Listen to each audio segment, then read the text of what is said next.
everybody. Raul here for Bass Musician Magazine, and today we have the extraordinary honor and pleasure of chatting with songwriter, vocalist, frontman, bassist for Doberman, Paul Del Bello. Yay! Hey everybody, thank you very much for having me. My pleasure, Paul. There's so much interesting things to talk about.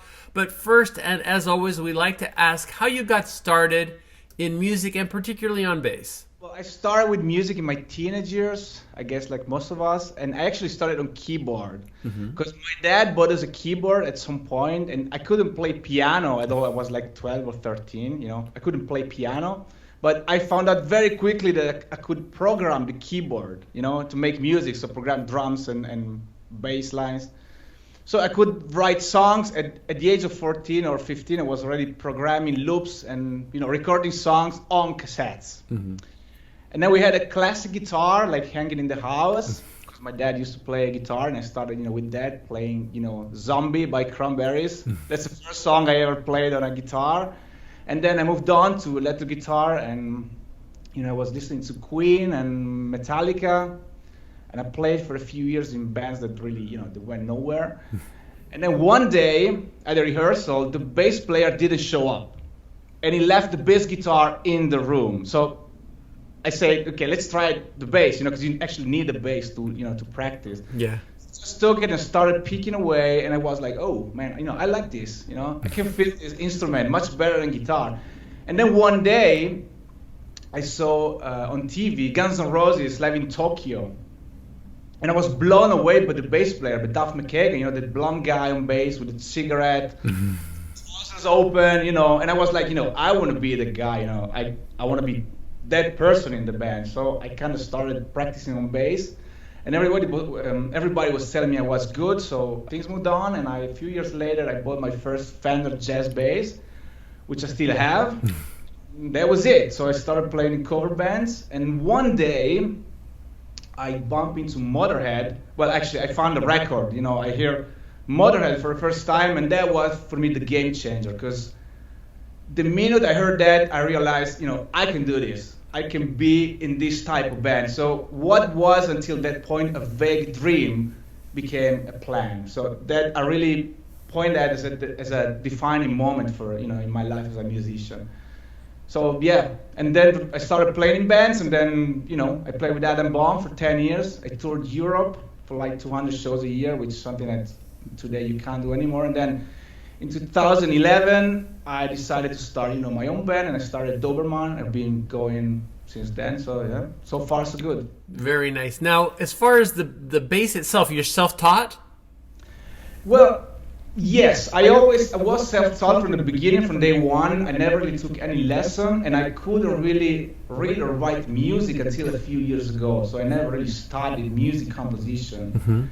So it was like kind of playing by ear, and that's the way I worked for the majority of my life. But it's been a few years now. I'm actually studying music, scales and modes, chords, progression. It's beautiful, man. Like now I get it. I understand what how it works. And it feels really good. But yeah, I'm self-taught 100%. Gotcha. Well, and I'm glad you mentioned Doberman. It's basically some pretty hard rock. This is probably the main genre. Tell us a little bit. It's kind of power trio? Yeah, 100%. Power trio, I sing lead and play bass, and then we got guitar player and drummer. And we've been going steady for 11 years now. We played almost 900 shows in Europe, recorded 5 albums. And the newest album, Shake It to the Core, came out last year, and it's going okay. I mean, I can't really complain because it's really hard times for everybody, So yeah. We used to play a lot more before the pandemic, but now I think it's kind of okay, because we play enough, we have enough work. I mean, it's never enough, but we do, we do play on a regular basis, which is more than most bands can do nowadays. So sure. I'm really happy about it. Yeah. Now, interestingly enough, you're located in Italy, and I always find it very fascinating culturally. Rock and roll in Italy, it appears to be very widely accepted because I hear so many either death metal, rock bands, all kinds of rock in Italy per se.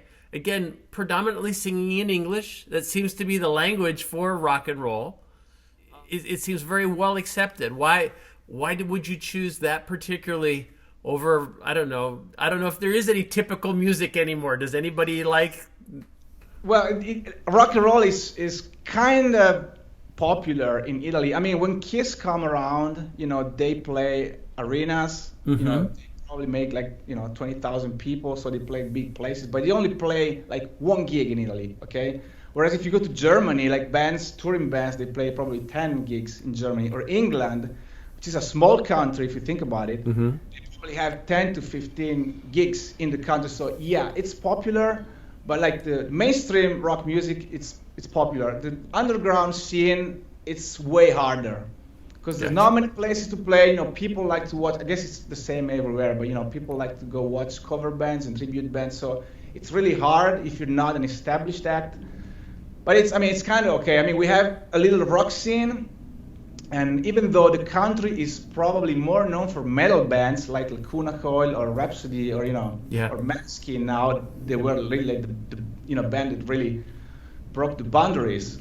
Maneskin, they made a very important step for all of us because it's the first time a rock band from Italy gets to the mainstream scene.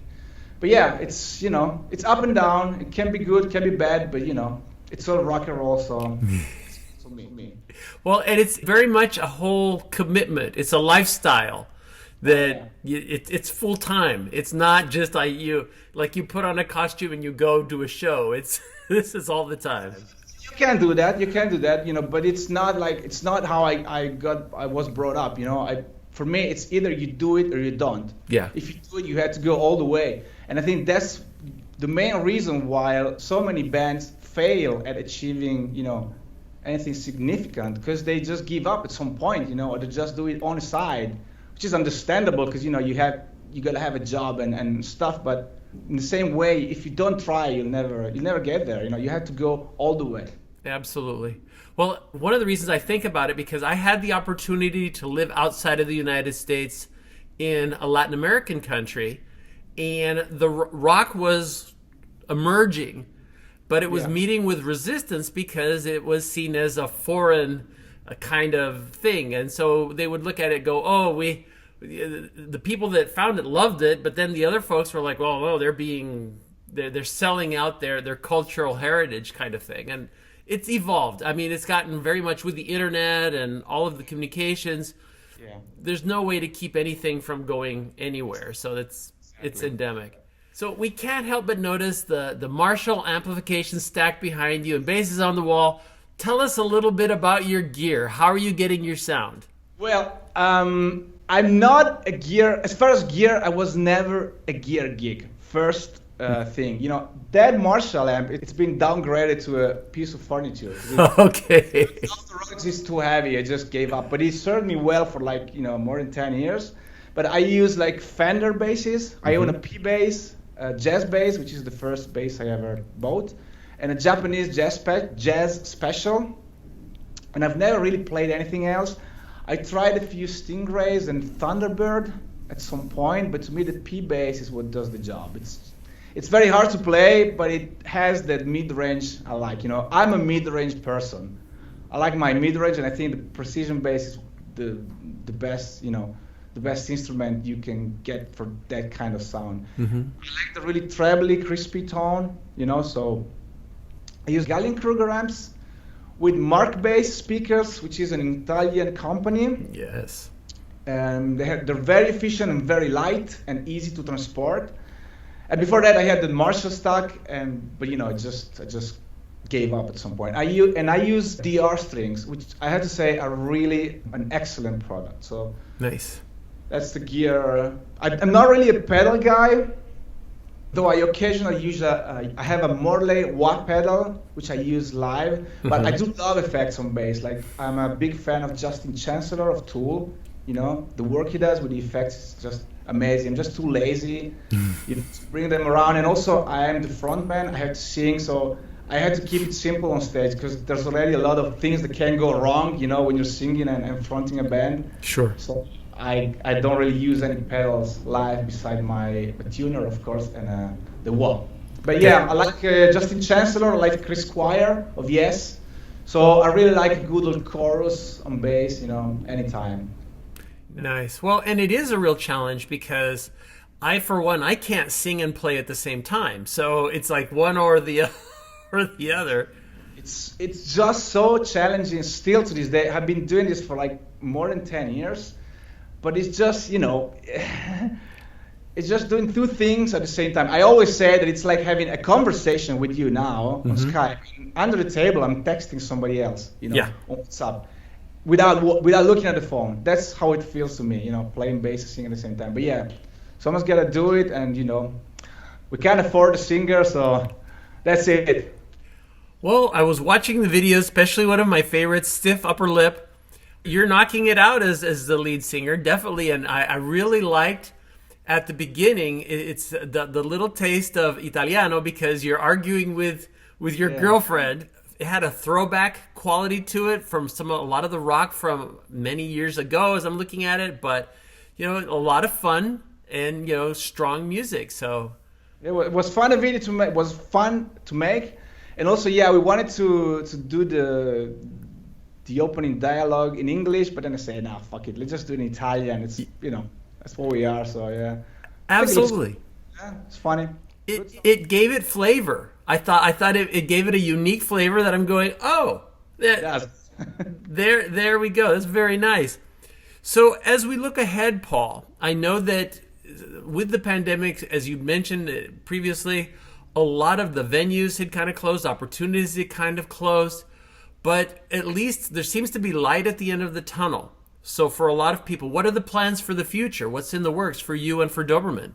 Well, I have to say, first of all, that yes, the pandemic has struck the business really hard, but I have noticed also a positive change, which is that now people are more willing to pay to see music, to see bands, There's no free gigs anymore, because we used to have a lot of free entry gigs before the pandemic. Now they're gone. Now, 100% of the time there's a ticket or an entry, and people are happy to pay. So that thing, among the rest, is a positive thing. Obviously, a lot of venues has closed down, and it's also harder to travel now because it's harder to get to England because of the Brexit. Everything is way more expensive. I just read somewhere that Anthrax had to cancel their tour because they just, it was just too expensive to make it. So it's really difficult, but I think we are kind of getting out of the tunnel. And, as said, we are pretty much on the road all the time. So we keep hammering away.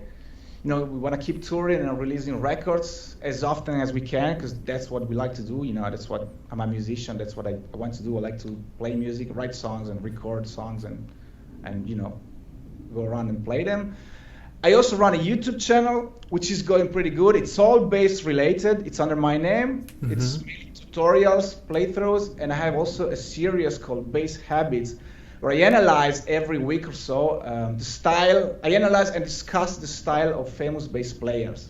Nice. Like how they play, the gear, their favorite box, the way they work, the way the bass work within the song. It's going pretty good. I just reached episode number 71. Wow.